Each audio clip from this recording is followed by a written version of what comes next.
One last question. You in the middle. Yes. Here, just no, her right. No, a little further forward.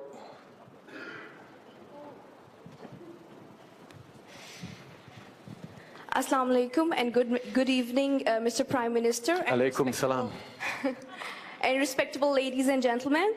My name is Bushra Mughal and I'm doing PhD Electrical Engineering from Lakehead University under supervision of Dr. Salama Ikki. I'm an international student and my home country is Pakistan. Mr. Prime Minister, I actually don't have any question today, but I need to say something.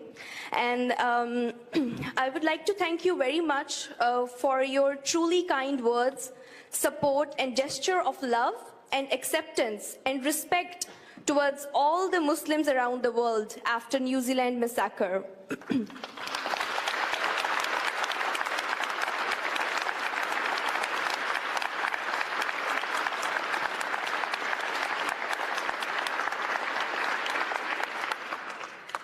When I heard your speech, being a Muslim and resident of Canada, it was the most proud moment for me that Prime Minister of Canada, Mr. Justin Trudeau, has addressed Muslims.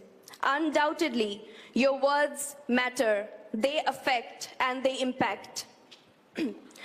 Mr. Prime Minister, I thank you very much, and I must say in the end that because of the way you have addressed Muslim community in your speech, undoubtedly I feel more secure among all the countries in Canada right now. So,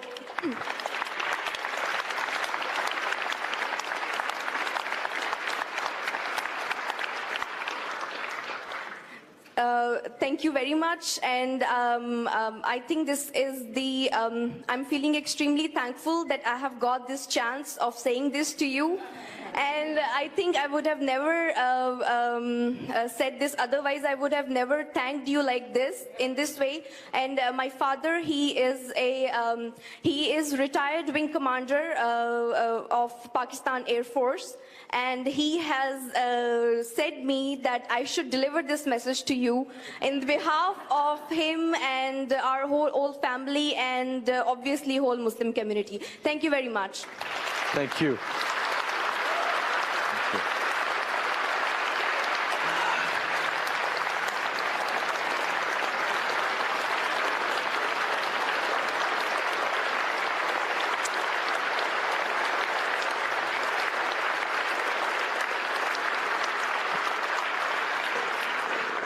You know, we live in a world that is kind of scary sometimes, where we see terrible, horrific, hate-filled tragedies and attacks and terror attacks happening around the world. We had one here in Canada 2 years ago where 6 men were gunned down in a mosque just outside of Quebec City just because they were Muslims. And what happened in Christchurch is yet another example of the intolerance and hatred that does exist. But at the same time, we know that those actions that we see and we reel at do not represent who we are, not just as Canadians, but as human beings. I think as we meet people around the world, around the country, as you talk to people, you realize that people are fundamentally good and want the best for themselves and their neighbors and their communities. At the same time, we are in a time of transformation, of stress, of globalization, of economies changing, of people uncertain about their future, of tensions because of climate, because of resource depletion, because of economic gaps and knowledge and spread of information and misinformation and tools of hatred that are used on the internet in ways that we hadn't seen before, that can make a lot of people feel unsafe. But to see, whether it's a terrible house fire that killed 7 kids seven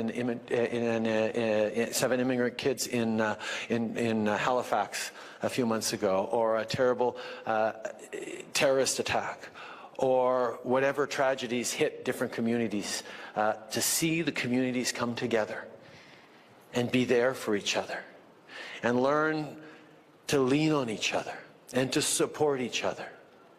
We are reminded that for every hateful tweet we see or every comment board that we shouldn't have looked at on the internet,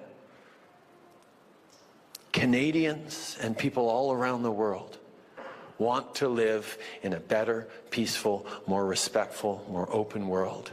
And every chance we get, we step up and prove that those who want to bring out what is most vile amongst us will always fail, because we are always ready to step up and show what is very best among us with our actions and with our reaches out. And so that's just what we have the opportunity to do in Canada, and what we can be doing more around the world. Merci.